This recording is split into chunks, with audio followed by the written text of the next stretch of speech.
आज म ट्रान्सफर्मेसन्स of trigonometric रेसियोबाट जम्मा 3वटा क्वेसन लिएको छु। त्यो 3वटा क्वेसन्समा एउटा यो भयो, एउटा यो र एउटा यो भयो। अब म सुरुदेखि 3वटा क्वेसनलाई सोल्भ गर्न गइरहेको छु। फर्स्ट क्वेसन्समा हामीलाई दिएको भनेको cos theta is equal to 1/2 times of a plus 1/a। हामीले प्रुभ गर्नुपर्ने भनेको cos 2 theta is equal to 1/2 upon a square plus 1/a square. So हामी प्रुभ गर्नतर्फ लागौँ। फर्स्टमा हामीले दिएको कुरालाई लेख्ने। फर्स्टमा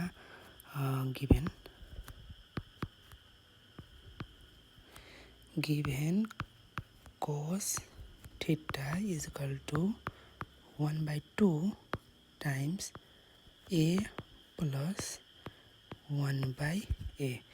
टु प्रुभ हामीलाई के गर्नुपर्ने भनेको prove cos 2 theta is equal to 1/2 times a square plus 1/a square. यसको लागि हामी एलएचएस लिने। एलएचएसमा के दिएको छ भनेको cos 2 थीटा दिएको छ। अब हामी बुझ्नुपर्ने यहाँ के छ भने cos 2 थीटाको फर्मुला हाम्रो cos 2 थीटालाई हेर्दाखेरि हामीलाई के हुन्छ 2 times of cos square theta minus 1 एउटा भयो और 1 minus 2 times of sine square theta हुन्छन्। तर हामीलाई कन्डिसन्स भनेको कोसमा दिएको छ, सो हामीलाई यो लिनुपर्ने। ओके, ल यो लेखौँ।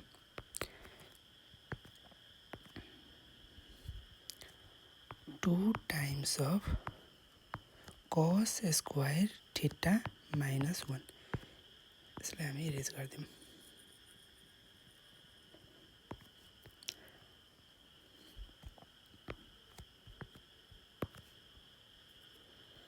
अब कोसको भ्यालु कति छ त्यसलाई 2 लेख्ने, अनि त्यसपछि कोसको भ्यालु कति छ 1/2 times of a plus 1/a।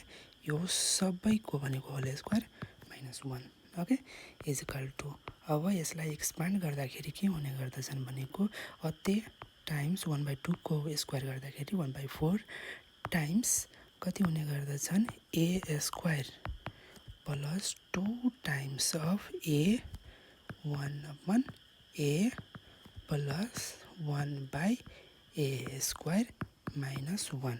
अब यो a cancel is equal to 1/4 into 2 गर्दाखेरि 1/2 डट त्यसपछि a square plus 2 plus 1/a square minus 1। 1/2 into a is equal to 1/2 times of a plus 1/2 times of 2 is equal to 1 हुन्छन्। त्यसपछि similarly 1/2a square minus 1 plus minus cancel. अब यसबाट भनेको 1/2 common लिने।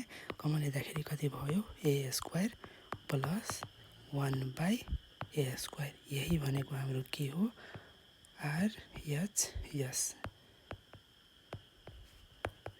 अब अर्को क्वेसन हेरौँ।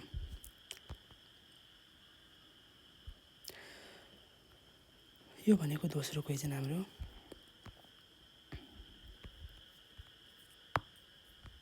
यसमा के भनेको छ भनेको cos a times of cos 2a dot cos 4a dot cos 8a।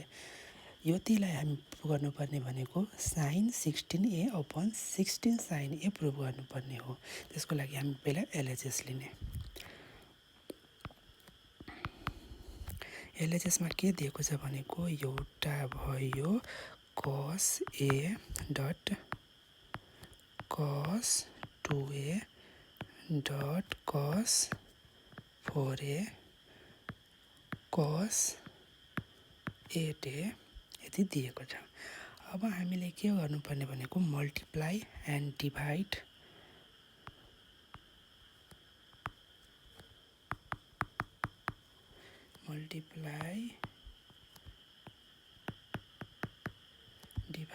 Divide by कति 2 टाइम्स अफ साइन ए। यो गर्दाखेरि हामीले के पायो भनेको 2 times of sine A dot कोस ए डट कस 2a डट कस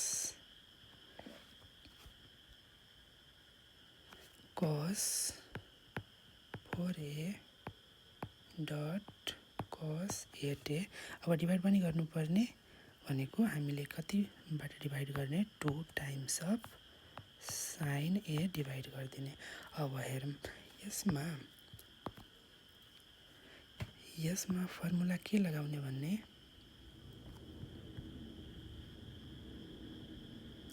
हेर यसमा फर्मुला के हो भयो भनेको साइन 2a को फर्मुला के हुन्छ भनेको 2 times of sine A dot कोस ए हुन्छ। यति बुझ्यौँ। त्यसपछि हामीले यतिलाई हेर्दाखेरि सेम छ, यसलाई के लेख्न मिल्छ भनेको साइन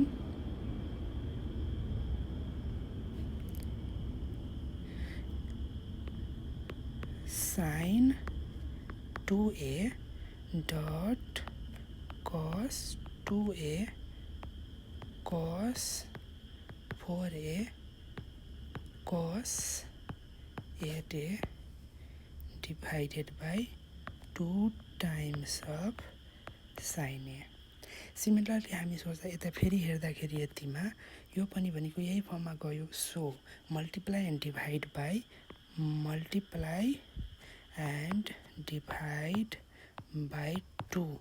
ओके, यो गर्दाखेरि के भयो भनेको 2 times of sign 2a dot कस 2a कस 4a cos 8a divided by 2 into 2 4 times of sine a भयो। अब यसलाई फर्मुला लगाउने, सेम यही फर्मुला लगाउँदाखेरि के भयो भनेको sign times of 4a dot कोस 4a dot cos 8a divided by 4 times of sine a भयो। ओके, त्यसपछि फेरि हामी हेर्दाखेरि यो र यो हेर्दाखेरि त्यही फर्मुलामा गयो। So multiply and divide by 2। यो गर्दाखेरि हामी पायौँ के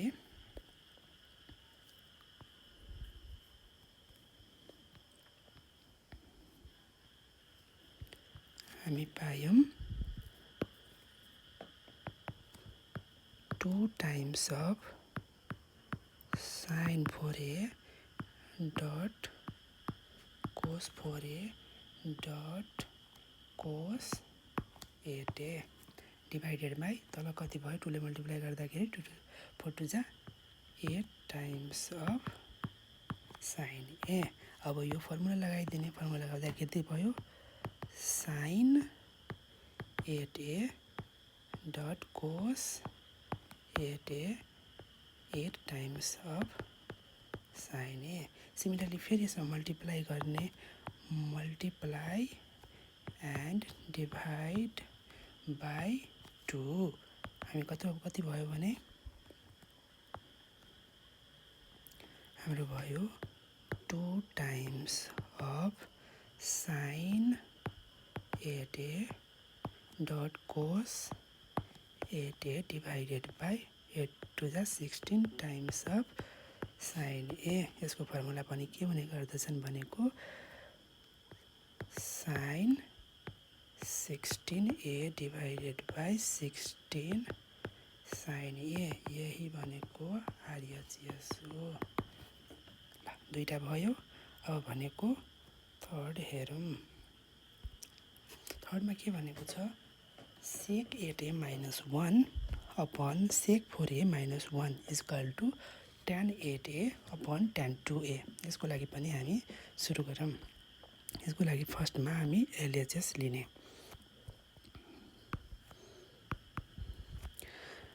एलएचएसमा के छ भनेको सेक 8a sec 8a minus 1 divided by sec 4a minus 1. अब हेरौँ, हामी सेकको फर्ममा त फर्मुला लगाउन सक्दैनौँ, सो लगाउन सक्छौँ, but it will be get complicated. So हामीले सेकलाई कोसमा कन्भर्ट गरिदिने. ल हेरौँ, सेकलाई कोसमा कन्भर्ट गर्दाखेरि सेकको फर्मुला 1/cos हुन्छ. त कति भयो, यो भनेको cos 8a minus 1. यसलाई कभर गरिदिउँ. त्यसपछि के भयो भने 1/cos 4a minus 1. ल अब यसलाई मल्टिप्लाई गर्ने, कति भयो 1 minus cos 8a divided by cos 8a divided by 1 minus cos 4a divided by cos 4a. Okay, अब हेरौँ, अब यो डिभिजन्सलाई मल्टिप्लिकेसन्स फर्ममा अब तलमाथि गर्ने. ओके, ल कति भयो 1 minus cos 8a divided by cos 8a यति भयो into cos 4a divided by 1 minus cos 4a. अब हेर 1 माइनस फर्मुला यसको हेरौँ. एउटा फर्मुलामा के छ भनेको cos 2 theta is equal to एउटा भनेको 1 minus 2 times of sine square theta हुन्छ. अब यसलाई यता लाने भनेको 2 times of sine square theta is equal to 1 minus cos 2 थीटा हुन्छ. अब हेरौँ, यहीको फर्ममा यो पनि आएको छ 1 माइनस cos 8a मतलब cos 2 टाइम्स अफ 4a लेख्न मिल्छ हैन. यति गर्दाखेरि हामीलाई के भयो भने यसलाई उठाएर हामी यता राख्यौँ.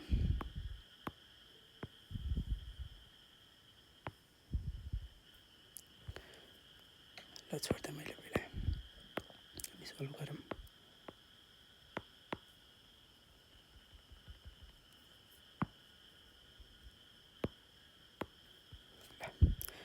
के भयो भनेको cos 1 माइनस cos 8a को ठाउँमा 2 times of sine square 4a लेख्न सक्छौँ. कति हामी लेख्न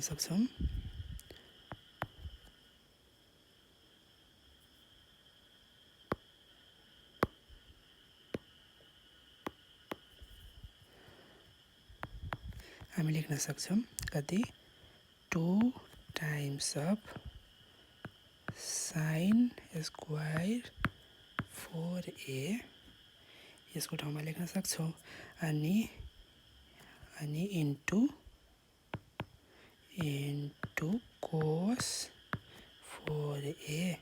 अब सिमिलरली तर पनि हेर्दाखेरि cos 8a को ठाउँमा cos 8a नै लेख्ने. cos 8a अनि 1 माइनस cos 4a को ठाउँमा 2 times of sine square 2a लेख्न सक्छौँ हैन. अब हेरौँ, अब हाम्रो भनेको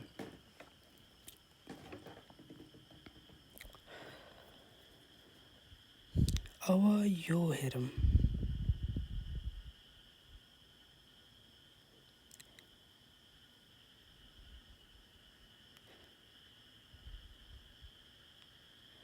अब यता हेर्दाखेरि यसलाई यस्तो गर्न मिल्छ. यसलाई 2 टाइम्स अफ साइन स्क्वायर नलेख्ने, हामी लेख्ने साइन 4a यो कोसको cos 4a dot sine remaining 4a को 4a लेखिदिने. त्यसपछि तल के छ भनेको 2 times of sine square 2a dot cos 8a लेख्न मिल्छ. अब यो सबैको फर्मुला हामी अघि भनेको थियौँ कि 2 times of sine theta cos theta को फर्मुला साइन 2 2 थीटा हुन्छ। सिमिलरली हामी लेख्न मिल्छौँ के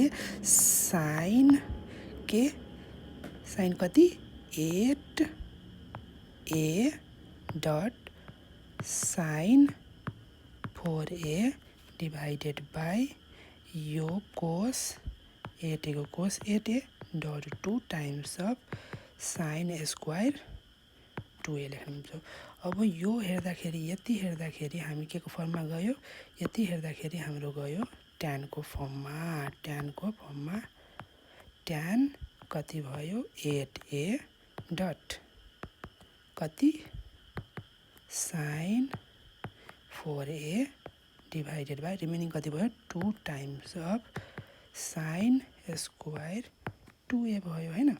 ल त यो भनेको ट्यान 8a को tan 8a dot sign 2a को फर्मुला कति हुन्छ 2 times of sign 2a dot कोस 2a हुने गर्दछ। अन्त लेख्न 2 times of sign 2a dot कोस 2a डिभाइडेड बाई कति 2 times of sine square 2a। अब 2 2 क्यान्सिल र एउटा साइन 2a सँग एउटा साइन 2a क्यान्सिल। त हाम्रो कति भयो यता हेर्दाखेरि भयो हाम्रो ट्यान 8a एउटा टर्म अनि एउटा टर्म के भयो भनेको यता कोस मात्रै बाँकी रहन्छ। यता हेर्दाखेरि कोस 2a मात्रै बाँकी रहन्छ। त भनेको कोस 2a divided by sine 2a। अब यसलाई फेरि बनाऊँ ट्यान 8a डट यो फर्मुला कतिको भयो कोट 2a। अब कोटको फर्म भनेको 1/tan हुने गर्दछन्। त tan 8a divided by tan 2a यही भनेको हाम्रो RHS भयो। ल धन्यवाद।